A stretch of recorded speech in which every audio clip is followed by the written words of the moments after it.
let's go to our next guest. I see him in the background. The man, the legend, Ted Rall. How you doing, Ted? You doing okay this morning? I'm good, Jamal. How are you?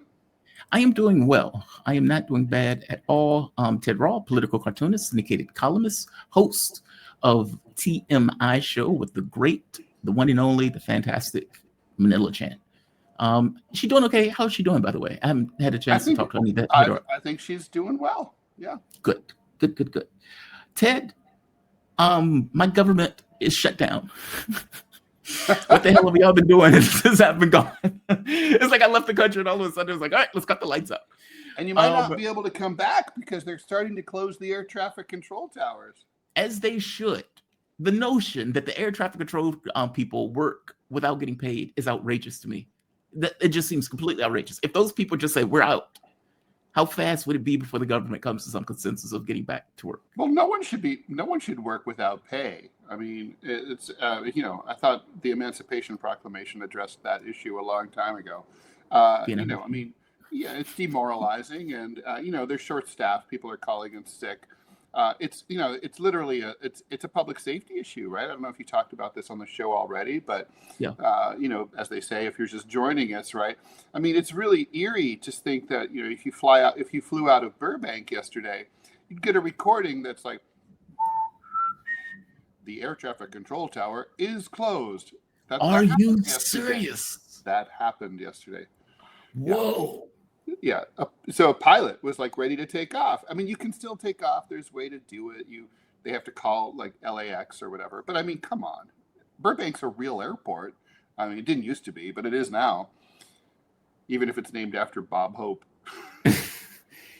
Wait a minute. Are you telling me that there was nobody at the tower effectively was off? That's literally that's what that happened. That's mind-blowing. At least one pilot reported. There's a recording online of getting the, sorry, we stepped away. No one's available. Operators are busy serving other customers. Please stand by. Can you imagine that? Recorded for quality assurance purposes. Yeah. Right. Oh, that is not good. That is not good. No. That is unfortunate. I want to show you Hakeem Jeffries. Hakeem Jeffries came out. Must you? Yes, I unfortunately I must, because somebody made him political opposition. The man has zero charisma. I got to be honest, I don't even know why the Democrats are there. And I don't mean this in a sense of, yes, you should be opposition to Trump. But when you don't have political power, your opposition is your ideas. This is our idea. This is what we want to do. This is, a contrast to what the government is doing. And yeah, you need to be more aggressive about it because you're dealing with Trump. But there's none of that.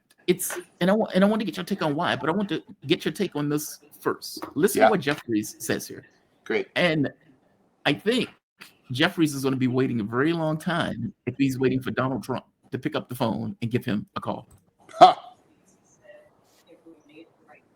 Seem to suggest that he said something to the effect of, we're talking to Democrats. So A, have you had any conversations as of late with the president or the White House? And B, what do you make of his willingness maybe to strike a deal here? Well, the White House has gone radio silent since the Oval Office meeting last Monday, and neither Leader Schumer or myself have heard a word from the administration about resolving this issue, making clear to us that the White House wanted to shut the government down, to continue the chaos that they've been inflicting on the American people since day one of this presidency. It's an interesting statement that the president has made, and I think both House and Senate Democrats are clear. We'll sit down anytime, any place with anyone from your administration, including the president, to get a resolution here with respect to the Affordable Care Act tax credits, which need to be extended right now, as well as dealing with and addressing the Republican healthcare crisis. I hate all of these people, Ted. I swear to God, I do. They need to change step aside. You're gonna have to share that hatred with me. Change his batteries for one. And he makes me wish for Nancy Pelosi, of all people, for God's sake. Like, he's that bad.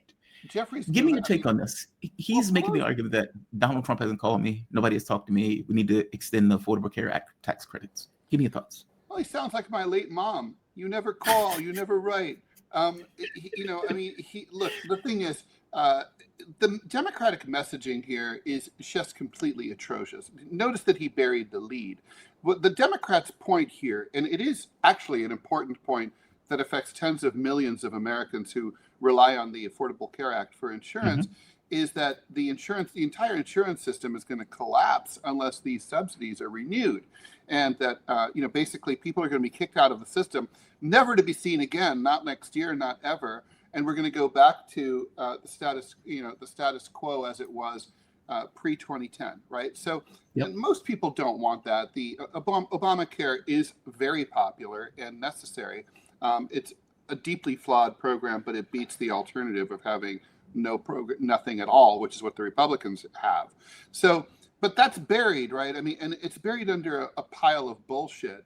The idea that, like, first of all, the Republicans wanted this shutdown. I mean, that's not true. The Republicans didn't want the shutdown. They wanted the continuing resolution to pass.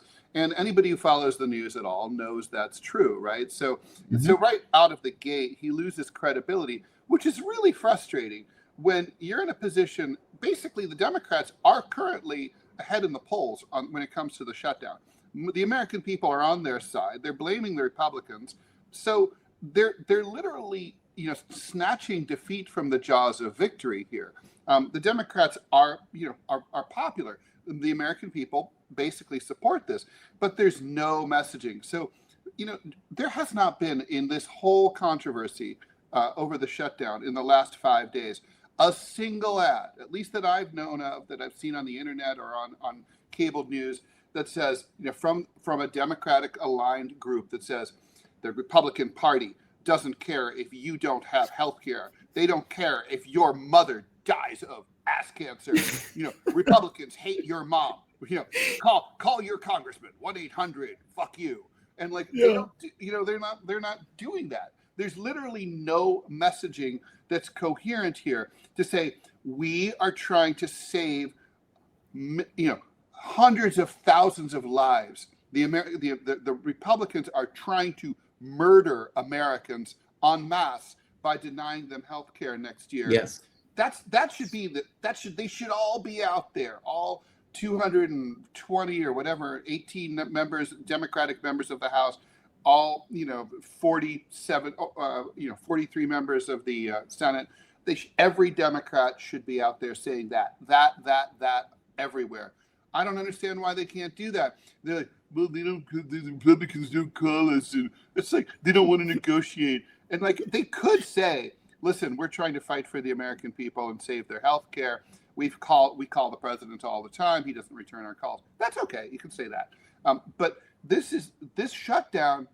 I mean, look, I don't think the Democrats care about our health care either. But it's the only legislative achievement they've had of any note in 30 years. So they have to protect it, because otherwise they're even in a deeper pit of hell than they are now. So that's why they're shutting down the government. But they can't fucking explain it to the American people. And it's very frustrating to me. And it reminds me of, Democrats have this issue. I mean, the best communicator they have is Bernie Sanders, and even he was not able to articulate during his two campaigns exactly why overall you'd be better off financially under Medicare for all. Very simple. Your taxes will go up a little, but your health care costs will go down much more than that. Therefore, you'll be ahead. That's not complicated. He couldn't explain that.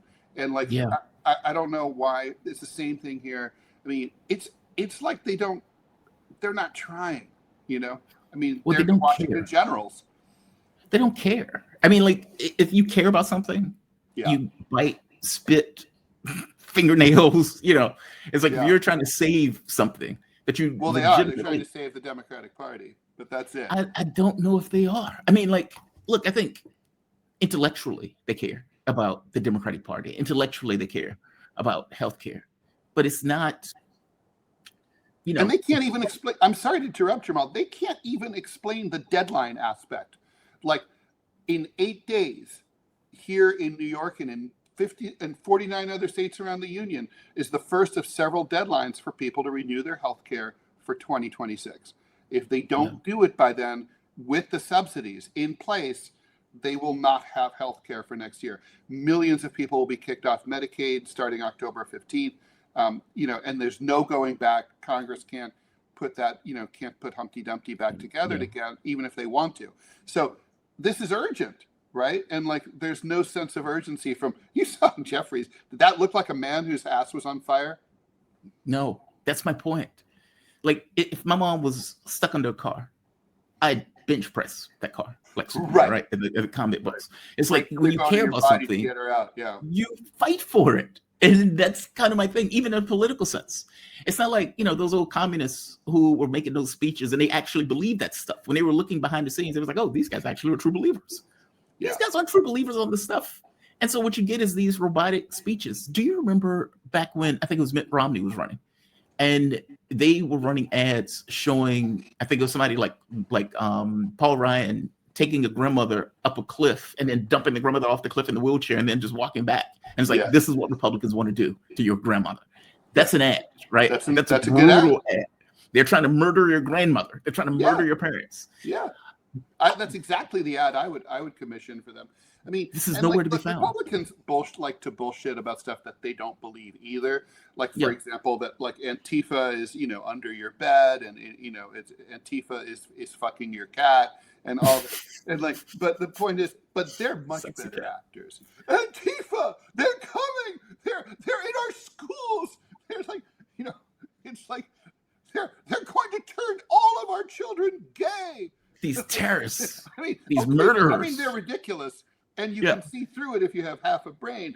But at least, these guys went to drama class, And they can repeat it and stay on message constantly. Even with us. But I think what Hakeem Jeffries is trying to do is the politics of shutdown. Who gets the blame? And so he opens up with Republicans wanted to shut down because we need to believe. Because he's like, don't fuck up, when you're winning. Democrats are currently winning. But that's a temperamental thing, right?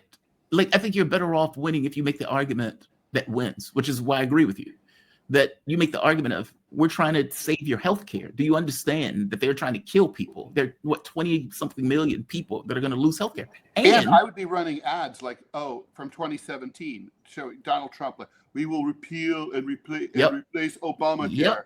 And it's like, well, Don, and I'd be like, Don, with a clock, Donald Trump, it's been 8 years. We don't think you're serious about this. Yeah. And during that time, X number of millions of Americans have died due to lack of insurance. That would be smart politics. That is not what they are doing by any stretch of the imagination. No, I have a hypothesis. Why? I don't know if it's incompetence. Or, obviously you're right. They don't care. I just don't think they care. Republicans don't care either. Don't Republicans don't care about Antifa. You think Marjorie Taylor Greene wakes up in the middle of the night worried about Antifa? No. No, but I think they care about power.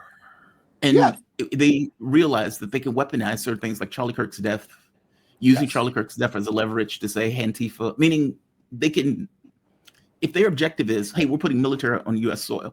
Okay, we need justification to do that. Oh, I know we have Antifa as a justification, meaning they're running a playbook. That's what they're doing. Yeah, Democrats, their playbook was busted when Trump won. And they have not been able to put Humpty Dumpty back together again in any coherent way. And so you would think something that they're supposed to care about, like healthcare, which, it's almost like vestiges of them care about it. So they're like, hey, this is a good idea to lump onto, so let's lump onto this. Mm-hmm. But because it doesn't burn in them, you get robot Hakeem Jeffries with the charisma of a used tissue. It's insane. Give me your take on this idea of the shutdown itself. Who do you think is more leverage here? Because I don't think Trump cares that the public disagrees on this front. Meaning, I don't think, from the Republican standpoint, I think Hakeem Jeffries is going to be waiting for a very long time. He has no leverage. And even if he could say, well, look at the polling said that the public is looking at us more favorably on this. I would imagine Trump says, so what? They look at you, they disagree with a lot of stuff I do. So what? I don't think that he's going to get that phone call from Trump. Yeah, well, not to mention Donald Trump's not running for re-election, right? And there's that. I don't think. Look, here's the thing: Democrats have the leverage if they engage in smart politics of the type that we just described. If they explain to the American people, And by the way, the American people understand this issue. So all they have to do is be reminded of it once. Okay, this doesn't require like a huge, profound campaign. But if they remind the American people, this is about healthcare. We're trying to save your healthcare. Republicans who've been trying to get rid of your healthcare forever are, you know, that's what this is about. There's a deadline coming up October 15th, and that's what we're trying to save here. This is the only leverage then they have leverage. And really, truly, the Republicans will be in a world of hurt. But because that condition cannot be satisfied by this team of Democratic leadership, no, there's no leverage. And that's why this is going to drag on. It's going to drag on past October 15th. There's another deadline coming up November 15th.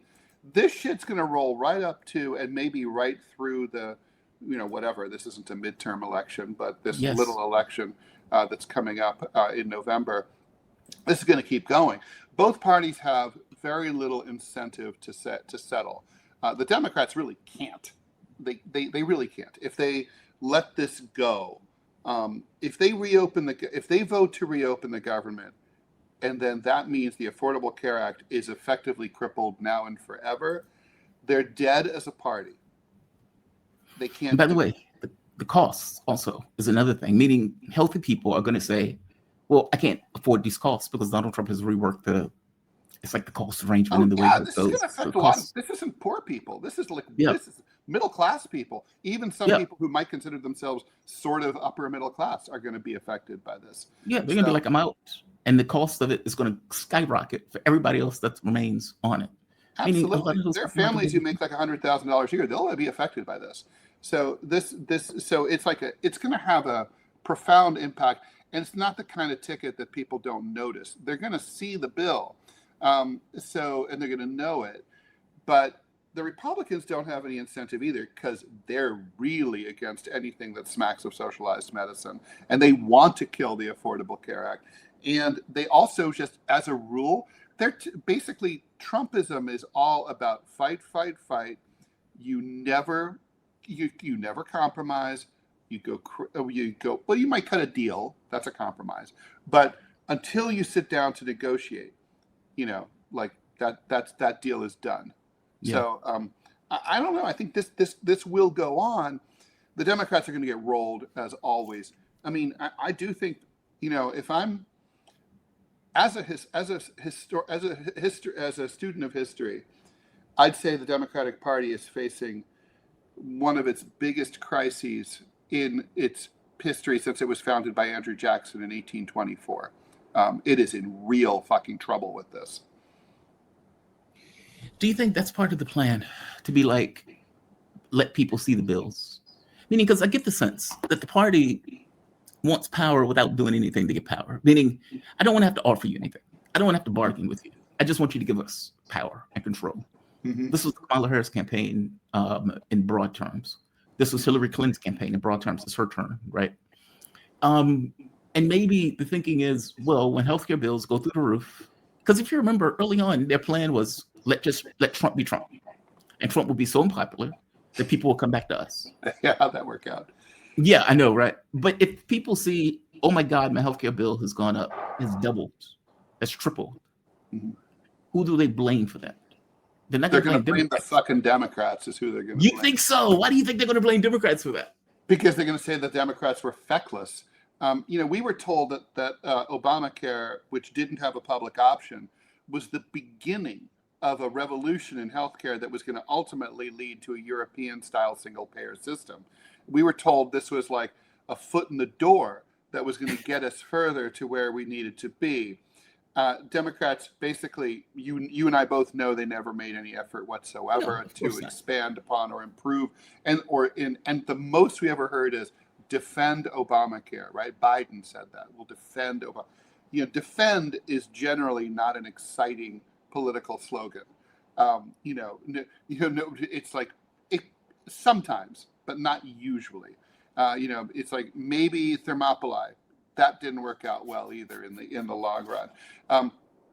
So it's like generally, you want to be fight, like the Trump message. That's far more appealing. So they're going to blame the Democrats. They're going to say, especially if Democrats give them 7 votes to reopen the government over all this, It's going to be like you They gotta voted own to it. get rid of Obamacare Yeah, they gotta own it. yourselves.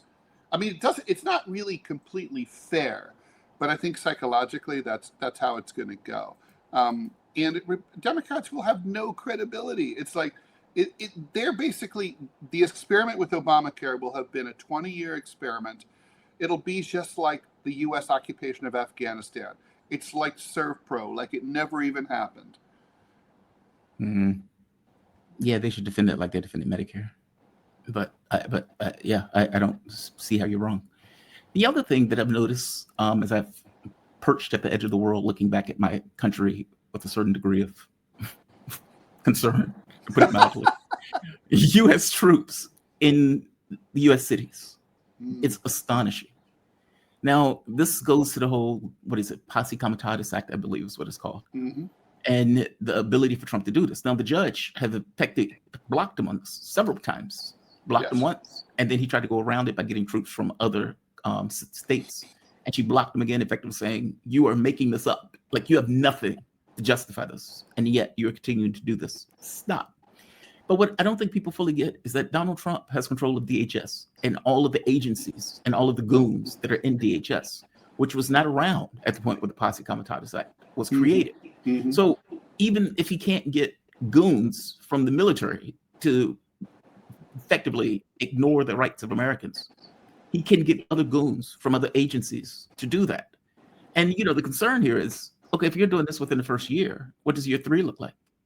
It looks like you're trying to militarize the country for some kind of takeover. Give me your thoughts on this. Or maybe that is the takeover, right? I mean, effectively a massive overnight expansion of executive power is what's going on here. I agree with you, Jamal. I think that the thing that's really disturbing, I mean, a lot of things are disturbing about this, but, first of all, why are they masked? Why? And I've been giving a lot of thought to that, and it's not because they're worried about being doxxed. I mean, that cannot and is not true.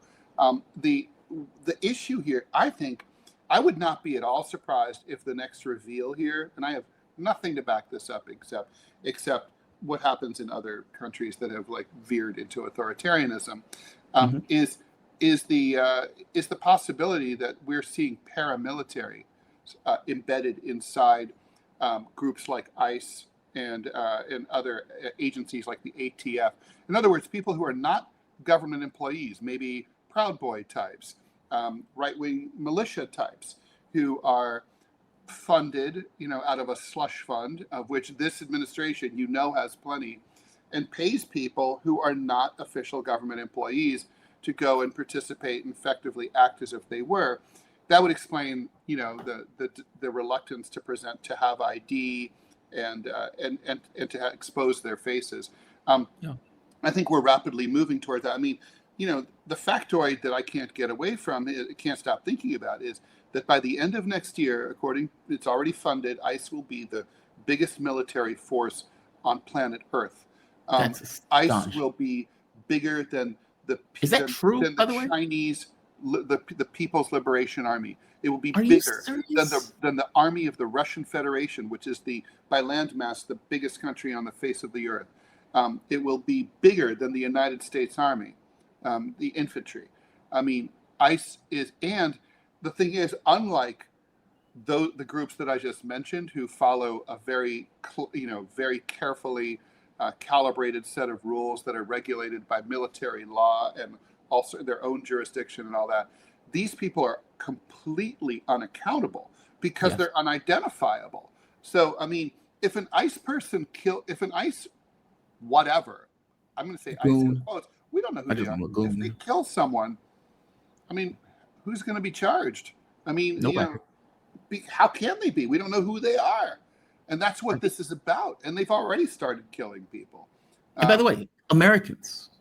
A lot, when they're snatching people, many of those people are just Americans. When they raided that place, they had Black Hawk helicopters and all this other shit with them. And when they pull people out of their houses, those were just American citizens. Well, yeah, I mean, think about it. I mean, I'm an American citizen. I was born in the cradle of democracy in Massachusetts. Okay, but I'm as white as they come. It's like if they snatch you out drag your my house. ass off the street, I usually don't have like my passport with me. Exactly. Who does? I mean, nobody has proof of citizenship, and and I shouldn't have to have it, right? I mean, it's like the burden of proof that I'm doing something wrong or that I'm here illegally.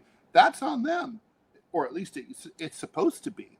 Yeah. But the thing is that this is a move fast. They've learned from Elon Musk and the tech bros. This is a move fast and break things presidential administration. That's really what Project 2025 is all about. Move fast and break things. Every day, I bet they have Kamala's book is like the chapters are by day 15, day 16. I think they literally know today, tomorrow, Wednesday, October 8th, we will announce the following 3 items by executive order. And they already have those written out. The president's already signed them. The press releases have already been written. It's like boom, boom, boom. It's all scheduled. Just like a package tour. And it's like that's what's going on here. It's moving. Nobody can keep up, right? The media's been eviscerated. So even though at their best back in the 80s and 90s, when they were fully staffed, they still couldn't have kept up with this rate of news and processed it and all that. The opposition party is gutted and clueless and stupid and feckless and worthless. And then the American people, well, there's no resistance whatsoever. Ooh, we have a 3rd No Kings rally scheduled for October 18th. Don't forget to bring your picnic basket. Tahrir Square is what, my friends are literally like, well, people have to work. I'm like, Tahrir Square, they didn't go to work. It's a fucking revolution. You don't go to work. It's like you stop everything. It's like, but we don't do that. So then, it's a disaster. There's no pushback whatsoever. The only thing you can hope for is like in McCarthyism, at some point, the bubble bursts. At some point, the spell is broken, and there's some kind of like, at long last, sir, have you no decency kind of moment where someone's like, some person, I always think of like, the discrimination against people with HIV/AIDS. Magic Johnson's like, fuck you, I have it, and I'm cool, and now you have to be okay with it. And everyone's like, okay. Yeah. It's like, poof, the spell is broken. Not okay to hate AIDS victims anymore. Well, if we have a moment like that, and I don't know, but I don't even know if we have the kind of popular culture that's unified enough to do that anymore. I don't see it. I just don't see it. Nor do I. I think it all crashes first. I do whatever too. Crashes means. And maybe it needs to. Whatever that means. Ted, always love these It's going to get uglier before it gets prettier. That's for sure. Agreed. And that's my assumption. It just has to crash first. It just kind of harden your heart and just accept it on the way down. It sucks. It's like, Jamal, you're a student of history too. It's like, I don't know how you felt when I first read, but whenever I'd read about like empires, like the Chinese or the Roman empires or the Egyptian empires, this particular period was a period of decline. Everything kind of just went from bad to worse. I remember just thinking like, God, 300 years, that's like 8 generations. That must have sucked for them. Well, here we go. Here we are. Dancing on the way down. Yeah. Ted Rall, political cartoonist, syndicated columnist, co-host with the great Manila Chan on TMI, Too Much Information. Ted, do you guys still come on at 10? I want to make sure. Yeah. Mm-hmm. Okay. That's right. 10 a.m.? 9 a.m. deprogram with John Kiriakou. 10 a.m. Oh. Okay. We're doing TMI with Manila Chan. 9 a.m. John Kiriakou. Hot damn. Another fantastic guest. By the way, John is awesome. Ted, you be safe, man. Have a good show. Thanks. You too. Take care. Bye-bye.